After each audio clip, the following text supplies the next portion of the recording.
All right, everybody. Hey, welcome to the 41st edition of Hangar 18. And maybe people are seeing this, maybe people aren't. I don't fucking know, because YouTube decided to be a cunt today, and I couldn't do it from my own YouTube account. So we went ahead and backdoored it. Calm down, Dreadwind. I know you're from the South. We went ahead and backdoored it from Dreadwind's account. So we're going to do it this way. Here I come to save the day. Right. So Dreadwind is in charge of everything now. So we're going to go ahead and let Dreadwind go ahead and start with the heavy metal news. What? Oh, okay. And it might be because I didn't have time to do the heavy metal news, so I had to fuck with YouTube for like a half an hour. Okay. Heavy metal recent news. King Diamond of, well, if you don't know who King Diamond is, come on. I mean, even if you don't like him, you should at least know who he is. Let's be honest with that, right? Mm-hmm. Okay, King Diamond, better known as Kim Bendix Peterson. I didn't know that part. I did not know that forever. And his wife, who is a live backup singer with him since 2003, her name is Livia Zeta, are now the proud parents of a 3-month-old son named Byron. Of course, they chose to remain private with their. But they've been proud parents now for 3 months, right? Yeah, but well, just exactly what I was about to say. Thank you for interrupting, Mr. Interrupter. Obviously, the kid wasn't just born since he's 3 months old, but they chose to remain, keep their lives kind of private and not all in the public with everything and all. But it's been announced that yes, they did have a son, and they named his son after Uriah Heep frontman David Byron. And just if you're curious, King Diamond is a whopping 61 years old. Damn. Still putting on the corpse paint. And he's still getting it done. So I'm not a big fan of King Diamond.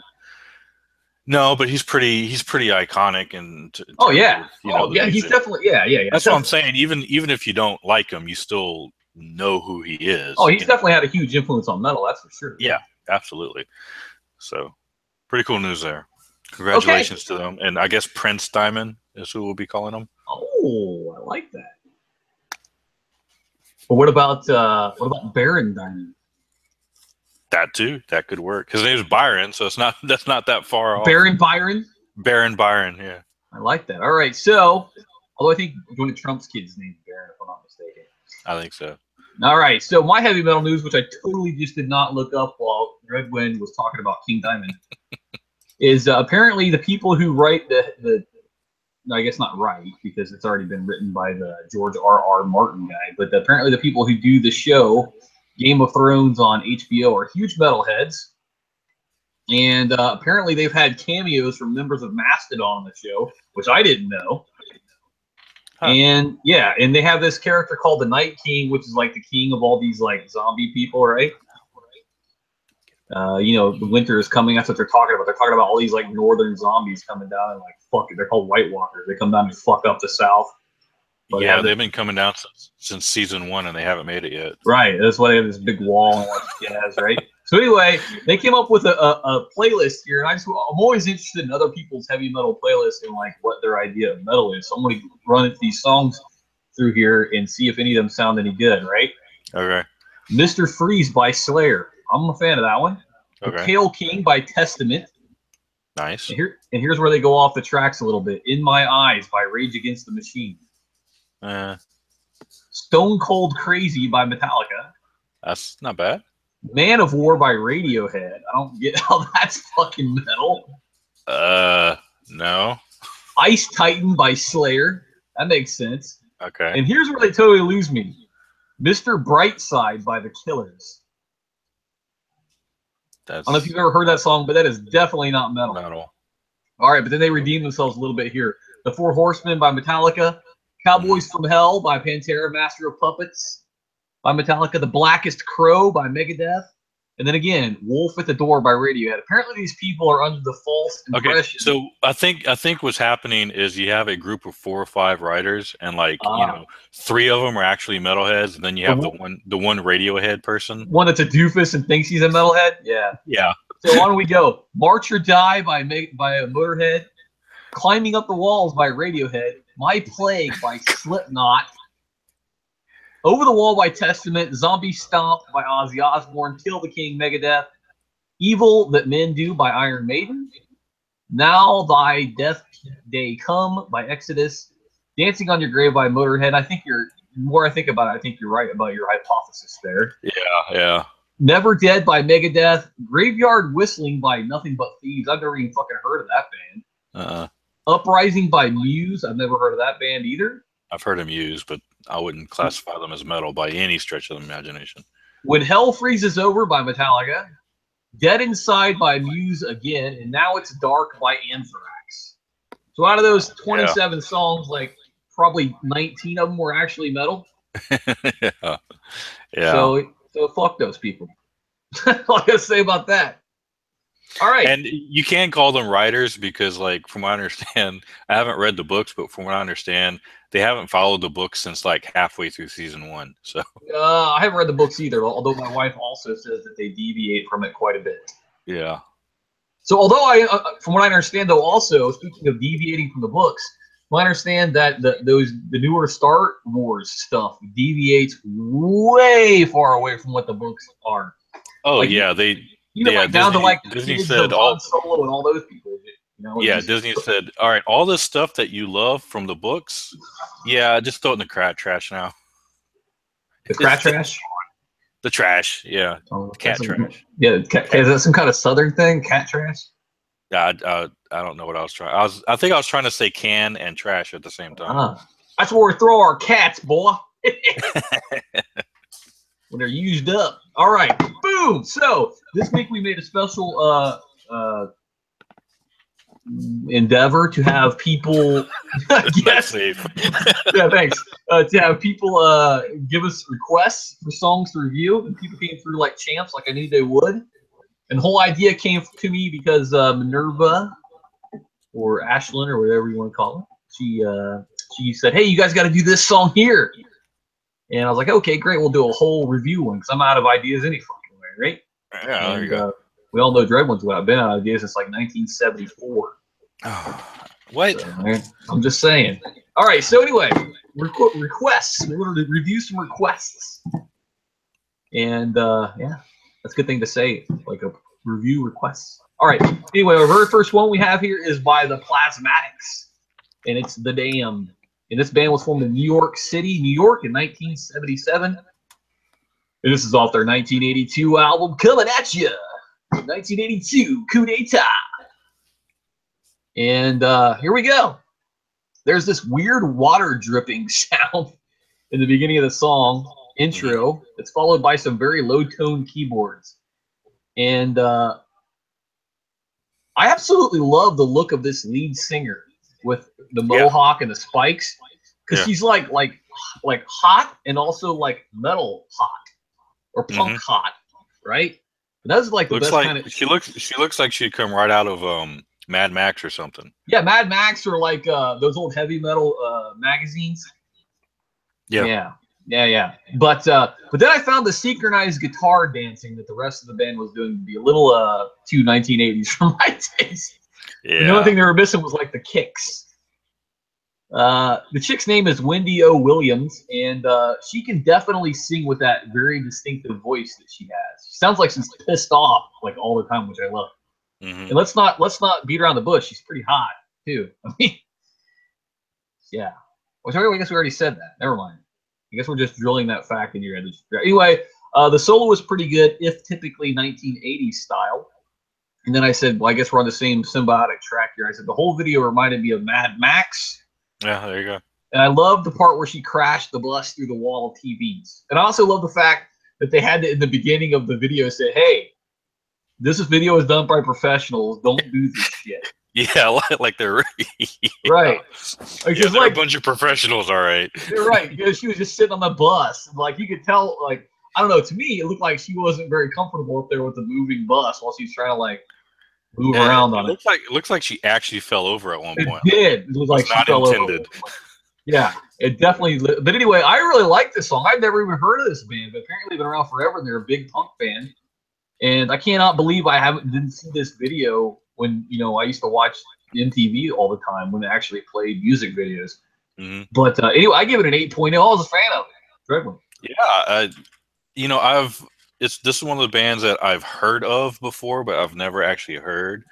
And they weren't really on my radar for whatever reason. And I'm with you. I enjoyed the song. I'm also surprised. I used to watch MTV all the time back in the day when they actually played music videos, and I'm surprised I never saw it either. My review on this one is it has an ominous 80s synth intro. Yep. That leads into almost a Doom style riff, very reminiscent of NWO BHM. And I know they're classified more as a punk band, but they really had more of a metal edge to them. Totally. Yeah. Let's see. A scantily clad Mohawk hottie growls into the mic as the music continues to invoke an early metal feel. While the video and song both lend themselves to being a bit dated, it still holds up well to the test of time. It was an intriguing song from an underrated band. I also gave it an 8.0. I was a fan of it. I liked it. All right. Look at that. It's one of those ones that makes you want to hear more. Maybe we should have Ashlyn give us songs all the time, because that worked out pretty good. All right. The next song is by a band called Exodus. If you've not heard of Exodus, you fucking shut this off, because it's Exodus. Come on. I mean, they've had Kirk Hammett in their band. They've had Gary Holt in their band. Jesus Christ, it's Exodus. All right. The song is called "Bonded" by. I think Exodus is just like the place where you go to get ready to go to other bands. Right, it's the starter band, right? Yeah. The song is called "Bonded by Blood." They were formed in 1979 in Richmond, California. This is the title track off of their April 25th, 1985 album by the same name, which is what title track means. So I don't know why I said that twice. All right, my notes are as follows. Why is it that every YouTube video has someone saying that you should listen to the song at a faster speed? Every fucking video I've ever seen, somebody's always like, listen to this at 1.5. All right, the beginning comes in like an airplane crash. I'm not a fan of the echo effect on the vocals or the way he draws out the last syllable. Like he's like, we're going to the aquarium. Not a fan of that. But this song has Gary Holt on lead guitar, so fuck yeah, dude. Yeah. And it's also got Paul Bailoff on it, and R.I.P. Paul Bailoff, right? So, yeah. The original album art was an illustration of good and evil conjoined twin infants. Okay. Which, obviously, when they did the reissue, they replaced that with a band logo. Yeah, it's funny how a lot of those early album covers were eventually changed to something different. Yeah, right. Something less offensive, right? Reminds me of pretty much every thrash song from the early 1980s. And then I love the lyrics. The lyrics put me to mind of Whiplash, because at one point he even says, like, bang your head against the stage. Like, what? What did you get that from, I wonder? Yeah. Then the part where he says metal is all you need. But anyway, it's a good overall thrash song. It's got Gary Holt on it. So I'm going to give it an 8.0. Okay. Yeah. I can already tell you said that okay, and that tone of voice this isn't going to be good. Go ahead. Okay. I'm just going to read what I wrote, all right? All right. Okay. Fair enough. Pure 80s thrash from the opening riff. I'm right with you, too. A little too much echo effect on the vocals. It distracts from the lyrics. I did not like that. This song has all of the classic thrash ingredients as far as the music and the guitar riffs and the drums, and most importantly, the lyrics, which include topics such as blood, headbanging, black magic, blood, murder, metal, blood, dead, and blood. You know, they also have something there about blood. Yeah, that was mentioned once or twice. Yeah, it's subtle, but it's in there.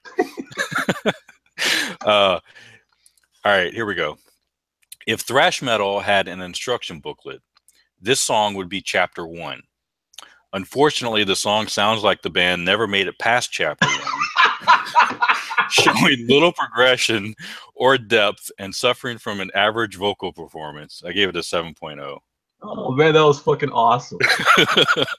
Oh, that made me laugh. That made my whole fucking day right there. All right, Our next band is by a little known band. Our next song is by a little known band from LA, formed in 1983, called Megadeth. And if you put an A, 2 A's in the name Megadeth, you get punched in the fucking head. I don't know how many times I've seen that. It makes me want to kill people every fucking time I see it. Anyway, Megadeth, Devil's Island, from the album Peace Cells. You know, I want to say I read a story about this, and I can't remember where I read it or if it's true. But from what I read, supposedly Dave Mustaine was going to name the band Megadeth, and he had told a friend about it.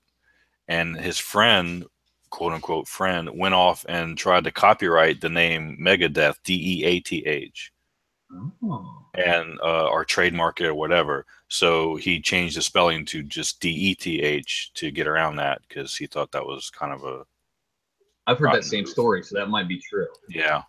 All right, this is from their album Peace Cells, ellipsis, But Who's Buying, from 1986, which is a great album. Go out and buy it. This song expresses the thoughts of a prisoner on Devil's Island about to be executed. In the song, the prisoner's life is spared by God right before he's about to be killed, but he's condemned to spend the rest of his life on Devil's Island. I absolutely love the opening with the super heavy guitar accompanied by the high-pitched guitar to illustrate the futility of the situation that the guy is about to be placed in. And then there's an awesome bass line part. The guitar refrain for the chorus is fucking badass as fuck. I wrote that. I actually wrote that. The guitar refrain for the chorus is fucking badass as fuck. That's great sentence structure for you. All right, Devil's Island was a penal colony in French Guiana, active from 1852 to 1946. Even by island prison standards, it was notoriously brutal, and most inmates died there. The book Papillon, made into a movie in 1973, is written by Henri Charrière, who escaped from the prison and told his story. Is he related to Hot Rod? I think so. The vocals on the verse part seem a bit washed out, and it's sometimes hard to make out what Dave is singing about when he's not doing his crisp voice. When he's not doing his voice, you know, but he's just doing his regular voice. It's hard to tell what he's saying. Yeah. I'm actually not a fan of the first solo on the song, which sounds like a bunch of silverware just got dropped down some stairs. It's just like discordant. It's like I don't get that. But then there's lots of drum rolls, and then there's the big solo at the end, which is fucking amazing. Mm-hmm. But anyway, Megadeth, Devil's Island. I give it 8.5. Sweet. Hell yeah. Devil's Island by Megadeth. This is only their second album. Mm-hmm. Okay. Mm-hmm. All right. An Evil Intro. Wait a minute. Before you start here, real quick. Oh, man. I was on a roll. I hope when I told you the Pantera for the thing at the end, I hope you use the real Pantera, not the first 5 albums. Oh, we weren't supposed to include power metal? No. Darn. No, all right. Okay. Okay. So apparently you did. All right. Go ahead. Okay. I don't know any of the songs off of any of those albums. So Me neither. I know their album covers because they're just like so all over the top. But go ahead. Yeah. Okay. So back to Megadeth. An evil intro slams into your face through the speakers. A quick solo builds up. That's the first solo you were talking about. To a thumping bass line that sets the stage for the main rhythm guitar. Here, the song's lyrics and musical change-ups show a depth to them that the previous song lacked. Mm-hmm. At 2.5 minutes, yet another rhythm change explodes into a blistering solo. That's the awesome solo you were talking about. Mm-hmm. Released just a year after the Exodus song that we just listened to. By only his second album, Dave has demonstrated that he has already mastered the advanced chapters of the Thrash Handbook. Are you going to be going back to this Thrash Handbook the whole review? I might mention it once or twice. Indeed, one could say he even added a few chapters himself. I gave it an 8.5 as well. This chapter is called "It Gives Me a Migraine." All right, moving on. Our next band is a band called Meshuggah, and they are from Sweden, 1987. This song is called Demiurge, and it's from their album Coloss, released in 2012. Thomas Hockey, I don't know, Haake, stated, "As always, we try to take our music in a slightly different direction with each album, and with Coloss, we feel that we really nailed what we were going for. Organic brutality, viscera, and groove all crammed into a 54-minute metalicious treat, best avoided by the faint of heart." I love that quote, so I had to put it on there. Well, just let him review it for us. Jeez. Yeah. Stanley, he did a pretty good job, I thought. All right. Very weird opening that sounds like a distorted hurdy-gurdy. And then the signature Meshuggah guitar kicks in with an absolute pile driver riff the bass plays off of. It's like ba-bam, ba-bam, ba-bam, and then you got the bass going in the background. It's like that's pretty much standard Meshuggah. How's it go? Ba-bam, ba-bam, ba-bam. All right. Awesome. Oh, fuck yeah. And then they have, of course, an 8-string guitar. So like, it's like they're so fucking low with that guitar. It's like Satan is looking up at the guitar, or no, it's looking down at the guitar. Well, what the fuck? How'd you guys get that low? I love the video, which seems miraculously well produced from live concert recordings. They got like cameras on the ends of guitars and on the ends of the mic. Yeah, I have a comment about one of those, but go ahead. And the one guy in the comments said, "Hey, why did they put a fucking camera on the end of the drumsticks? This is bullshit." I thought that was pretty funny because obviously, well, yeah, I won't even go into detail because everybody knows that wasn't funny. All right. Yeah. The breakdown at 2:30, which is my favorite part of the song, is the breakdown at 2:30, which is fucking awesome. It's got this like lilting guitar to it. Mm-hmm. Overall, the song is not very riffy and kind of repetitive, but on the bright side, it's extremely heavy. And the singer is wearing those shants that like him and Phil Anselmo and Randy Blythe just love to wear. It's like those shants are like their fucking uniform. So I give Meshuggah Demiurge an 8.0. I'm feeling magnanimous this whole thing. No, in a good mood, huh? Yeah, fuck yeah. Despite YouTube's fucking efforts to ruin it. Yeah, I'm feeling in a good mood too, actually. So it has an airy kind of opening. I guess that's the hurdy-gurdy you were talking about. And then I wrote, I'm waiting for it. Ah, there it is. Dun dun dun dun dun dun dun dun dun. Yeah, that's when the guitars kicked in, if you weren't sure. Oh yeah. It's slow, heavy, sub-tuned guitars, like subterranean tuned guitars. Yeah.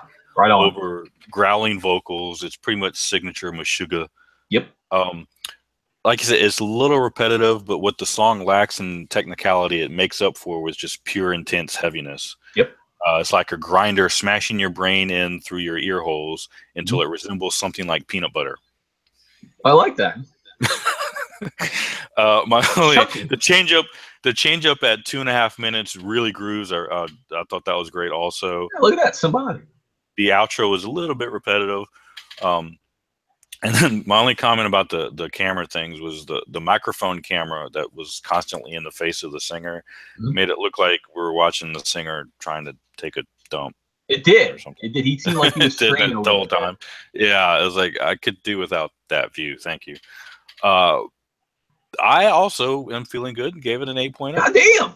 Fucking symbiotic all over the place today. All right, our next band is Fear Factory. I love Fear Factory. Wish there was a factory that just like had fear on the side of it. It'd be so great. Like, what do you make here? I don't make fear. All right, they were formed in LA in 1989. This is from their album Soul of a New Machine from 1992. The song was called Scum Grief, which is a great name for a song. Guitarist Dino Cesares has stated that the album is a concept album concerning man's creation of a machine that can be either technological or governmental. I don't know what that means, but it sounds cool. Okay. The guitar at the beginning, let me start that one more time. The guitars in the beginning come off the top rope and fucking elbow drop the shit out of your ears. And then there's this eerie singing. Yeah. Like he gets like this really like clean vocals, like this really eerie, like I don't know, he's got some kind of effect on it. Then a fucking machine gun staccato guitar leads into a fucking massacre of metal. I actually wrote that sentence. All right. There's one more thing I want to say is Chuck Norris looks under his bed every night to make sure Burton Bell isn't waiting for him to fall asleep.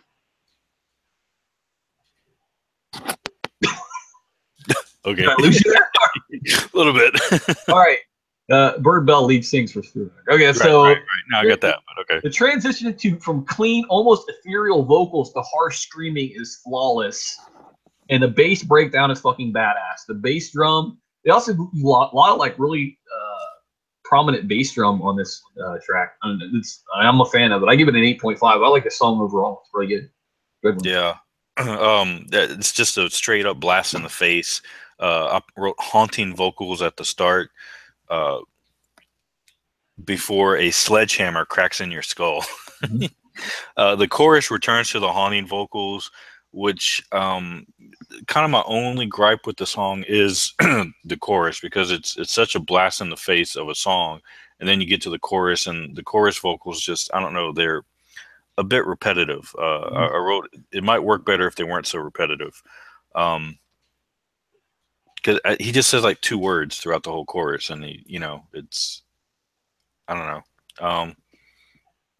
That's my only complaint with the song, though. Overall, it's a solid song that could benefit from a slightly stronger chorus. I gave it an 8.0.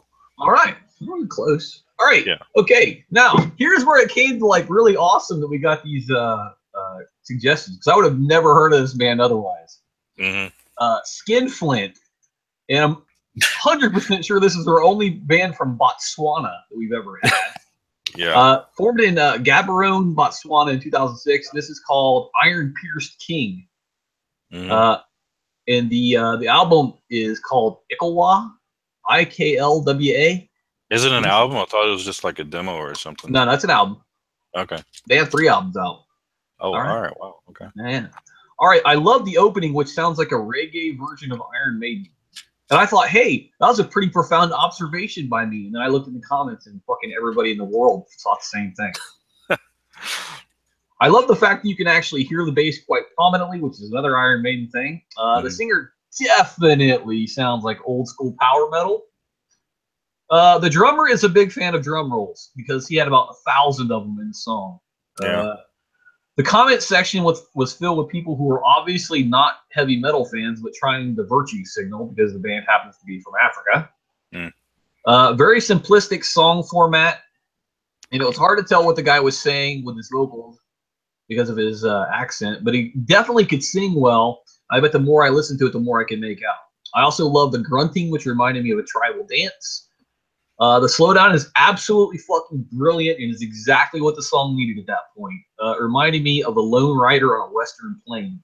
Well, what that has to do with Africa, I don't know fucking idea, but it's what it reminded me of. Almost like an Ennio Morricone type thing. All right, the solo was very bluesy. The song is perhaps about 1 minute too long, and they seem to spend forever saying goodbye in the song. In 2012, the band was interviewed by Errol Barnett of CNN and performed the title track, Guyana, live for CNN's Inside Africa after the interview. That's pretty awesome.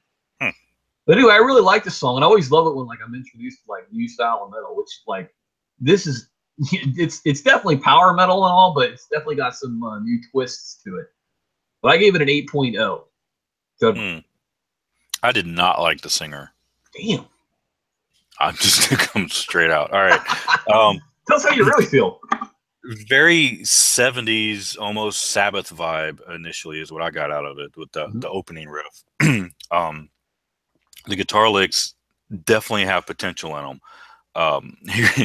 Here's where I didn't like it. The lyrics to me felt like they were written during an 8th grade detention class.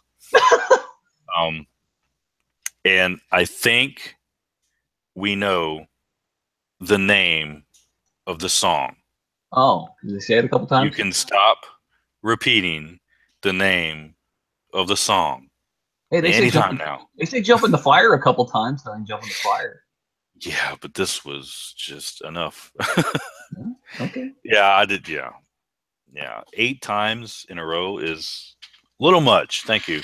But the musical interlude at 3.5 minutes shows an unusual level of songwriting maturity that I did not expect from such an obscure young band. Once more, the guitar player definitely impresses me. I think he also sings too, but the guitar player definitely impressed me and is the highlight of the song with that interlude part in the middle that you're talking about, and with the guitar playing very bluesy. I see great potential in the band itself. If, in my opinion, they could get a dedicated vocalist and lyric writer to add to the mix to boost them. Yeah, both bar. I know. I was not kind on the review either. 6.5. Damn. Yeah. All right. Mainly because of the singer. The music, I really enjoyed the music, but the singer and the lyrics was just not, no. You don't have to backpedal, you big meanie head. Yeah. All right. Our next band is Cannibal Corpse, and this is from their album Vile from 1996, which is a good year. And this song is called Mummified in Barbed Wire, which is a great name for a song. Cannibal Corpse was formed in Buffalo, New York in 1988. Instantly about 1,000 miles per hour Cannibal Corpse. Mm-hmm. Not shockingly, the entire comment section was filled with arguments over Fisher versus Barnes. Mm-hmm. The song is relentless and the lyrics are brutal as fuck, super short, but does not sacrifice the heavy. Vile is the 5th studio album by American death metal band Cannibal Corpse. It was released in 1996 through Metal Blade Records. It was originally titled Created to Kill, which featured in the Cannibal Corpse, which is featured in the Cannibal Corpse box set, and was recorded with founding vocalist Chris Barnes. Before the album was released, Barnes was dismissed from the band, which then brought in Monstrosity's vocalist George Corpse Grinder Fisher to finish the album's vocal work. And I didn't have very many song notes for this because I didn't have time to write that many. It's fucking over like immediately.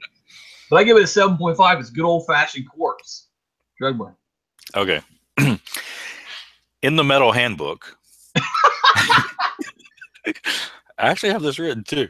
Under the chapter, so you want to start a death metal band? Nice. Step 1 says, see Cannibal Corpse. Right on. Duplicate as closely as possible, rinse and repeat over and over again. Congratulations. So you just wrote your first death metal album. That's so fucking awesome. Yeah, this song basically has everything that makes a death metal song death metal. For better or for worse, it doesn't stray from this formula for a single second in the 3.5 minutes that it goes. You either love it or you don't. I gave it a solid 7.0. All right. That's wrong. Let's move on. All right. Our next band is Lazarus AD from Kenosha, Wisconsin, formed in 2005. This song was called Revolution. It's from their album The Onslaught, which now every time I see the word onslaught, I think of that thing that happened in IDW comics, which makes me want to bash my head into a wall. Oh, we're not even going to mention that. Yeah, definitely not. All right. My notes are, this song came in my ear pussy and did not even use protection, so now I might have ear aids. That's so wrong. Holy fucking fuck, the song does not waste time with a build-up and thrashes the fuck out of you right off the rip. The drummer must have to have his heart replaced after every single concert. Such is the speed of the drumming. I love the 2 vocal style because they've got 2 vocalists, which is pretty awesome. The lyrics, on the other hand, seem to be Antifa drivel. It's all about like America sucks and we need a revolution, which I'm not a fan of that. But I love that like they have cowbell in the drums, but they get like it's a speed cowbell.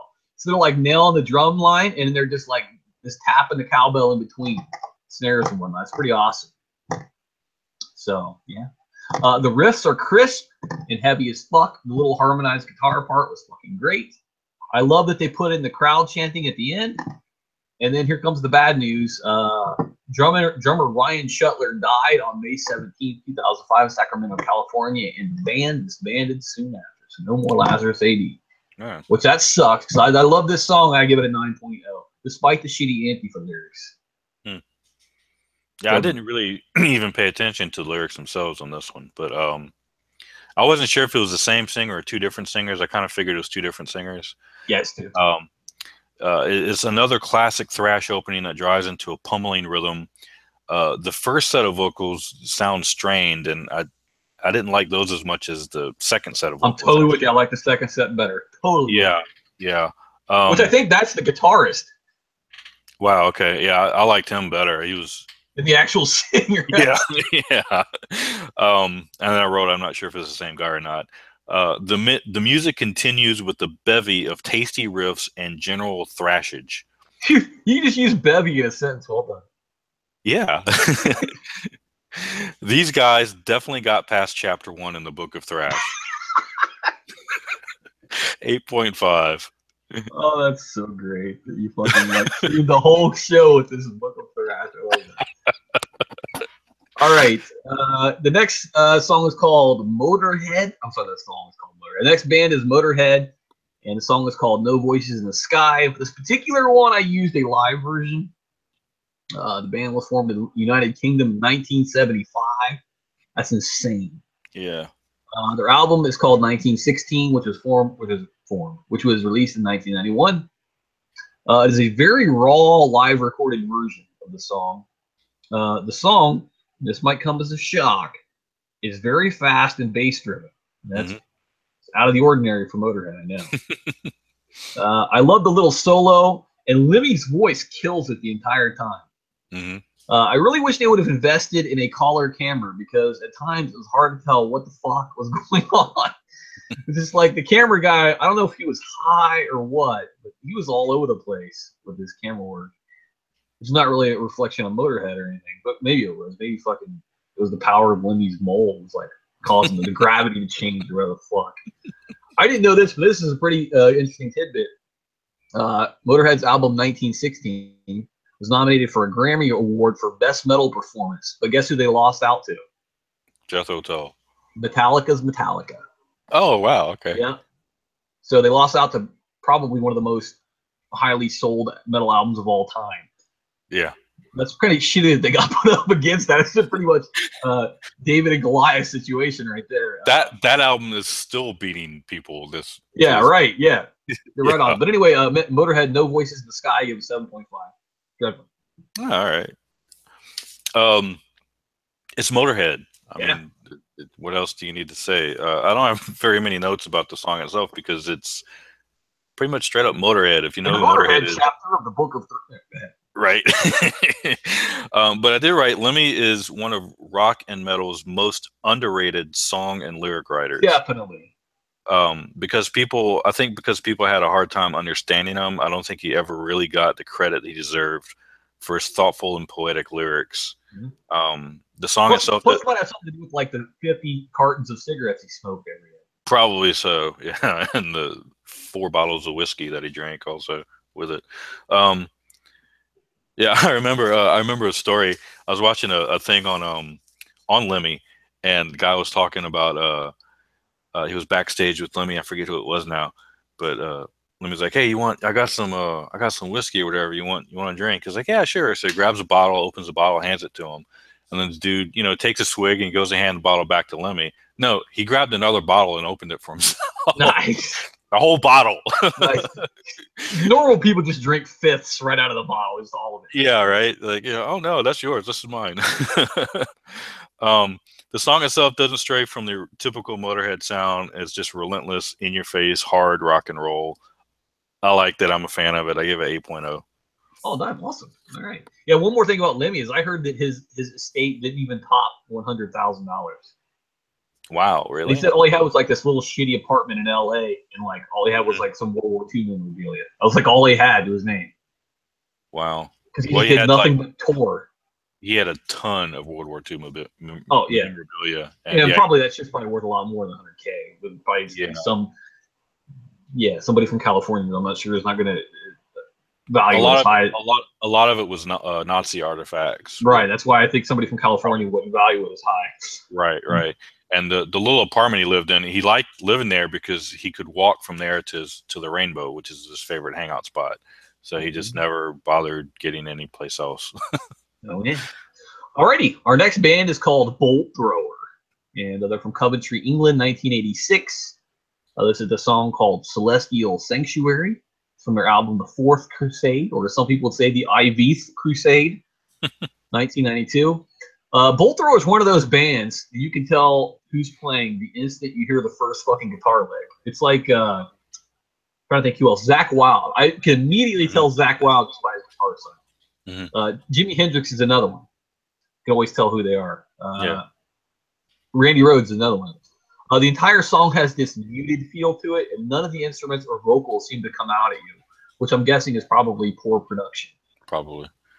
The guitar solo, on the other hand, is fucking magnificent, and it almost sounds like an electric sitar at certain points. He's probably like running it through some pedal or something that does some kind of effect on it, I'm sure. You know what it is? The flanger? For this album, Bolt Thrower slowed down considerably from their album previous War Master, which is about Forest Lupercal, if you know anything about 40K, which you should, and if you don't, you're a pussy. Just saying. Focusing more on the new heavy riffs and a thicker out sound.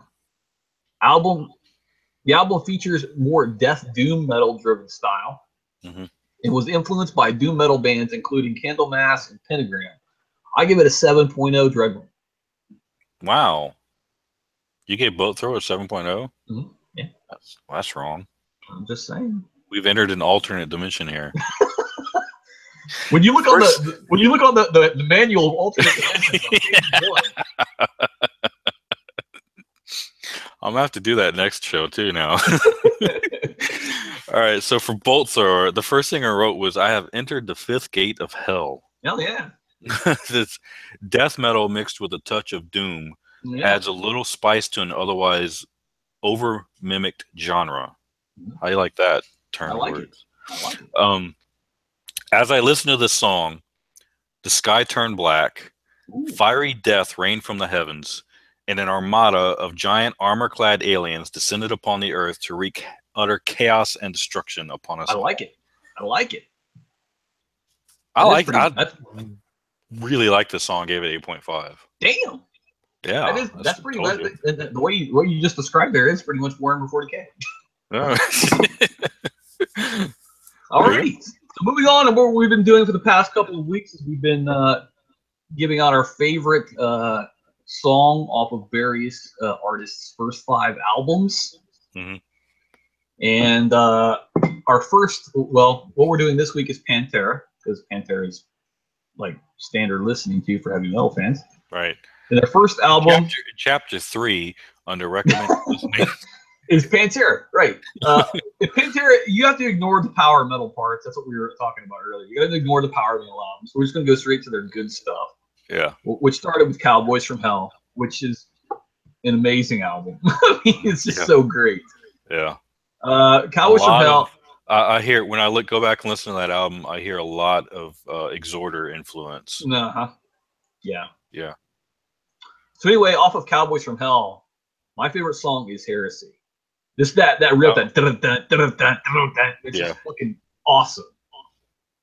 And he hits that super high note at the end. Heresy. Yeah, I can't even do it. I know. Yeah, that's a good one. Gosh, these first couple albums are all so good. They're all good. Yeah. I'm gonna go with the popular choice here. I gotta go with Cemetery Gates. Oh yeah. It's just an amazing song all the way through. The guitar work is absolutely beautiful from start to finish. And Phil's vocals are, he shows a great range of his vocal performance in that song. So, all right. Next album is Vulgar Display of Power. Probably my top 20 albums you have to have if you're a metalhead. Mm-hmm. My very favorite thing is like the dude on the cover. He basically paid him $5 every time he got hit in the face. Yeah, I read that. It took him like 100 takes to get it right. It's something ridiculous. But anyway, my favorite song off of is Mouth for War because it's just so great. Mm-hmm. It's just standard Pantera. I was gonna go with Fucking Hostile, but I just had to go with Mouth for War. Also, I was gonna say on the previous one, the title track also should get an honorable mention because it's really good. Yeah, this is one of those albums you can close your eyes and just pick a song. Yeah. You know, I wrote 2 down because I wasn't sure which one you were going to pick, and I kind of figured you were going to pick at least one of these. So, sure enough, Mouth for War was one of the ones I picked. The other one's Walk. Yeah, fuck yeah, dude. Yeah, I mean, what did you say? As soon as you hear that opening riff is just, you know. That's a great crowd participation song too. Oh yeah, yeah. Alrighty. The next album is Far Beyond Driven, which is a great album. It's got a Black Sabbath cover on it. Mm-hmm. Pretty obscure Black Sabbath cover, but it's on there and it's great. Anyway, I picked Becoming. Because I'm born again with Snake's Eyes. Good one. Oh, yeah. 5 Minutes Alone. Ooh, 5 Minutes Alone. Love that song. That one just, every time I hear it, makes you want to just, yeah. How's it make you want to go? Damn. Yeah. Maybe you should take some X-Lax or something. Or like, I don't know, eat more fiber or something. All right. Maybe so. Yeah. 5 minutes alone with fiber. Our next album, or the next Pantera album is The Great Southern Treadmill, and I picked Living Through Me. Because now you're living through me. I cannot get enough of Drag the Waters. I absolutely Drag the Waters. Is it floods on that one too? I think so, yeah. Yeah, I like that that guitar part in the beginning. That's really good. Yeah. Yep. Okay, finally, Revolution. All right, I picked for the next Reinventing the Steel. I don't know why I was going with Revolution as my name as the title of the album. It's just that they're single from it. But Reinventing the Steel, I picked Uplift. Oh, okay. I like the drum parts of that. The uplift that, yeah. I like it. Cool. It makes my nipples poke through my shirt. For some reason, I think this is the one album I don't have. I don't know why I've never gotten it. You don't have Reinventing the Steel? I don't think so. Well, I don't know why. I don't know. Because you suck. But my song choice off of this one is "It Makes Them Disappear." Oh, that's a good one too. It's heavy. When the future is clear. Yeah, I like that. Heavy. All right, so that does it for our review here. That does it for Hangar 18 for this week. And yeah, hopefully next week it won't be like so fucked up. We can actually like do it the way we normally do. YouTube gets shit together. So yeah. Must be the Ohio thing or something. It's probably fucking some goddamn Buckeyes. All right. It's probably so awesome that YouTube couldn't even is like afraid of our awesomeness. We can't compete with that. So anyway, yeah. So if you want to check, if you want to see the Cobra Trooper tomorrow, he'll be at Buckeye Comic Con. I'm not even 100% sure where that is right now. It's at some hotel. This is some hotel conference room. You might want to check on that. Yeah, it's in Columbus somewhere. But and then next week I'll be at Ohio Toy and Comic Con, and there'll be another, which I've never met this guy. He's a Cobra Trooper from Kentucky. He'll be there, and also Joe Colton will be there. Joe Colton cosplay, which she does like 100 different cosplays, and Mary Mercenary cosplay will be there too, and she does like 100 different cosplays too. Cool. So yeah, there's that. So hey, horns up, stay metal, motherfuckers. Dreadwind. Stay metal. Catch you next week. Hopefully. We're out.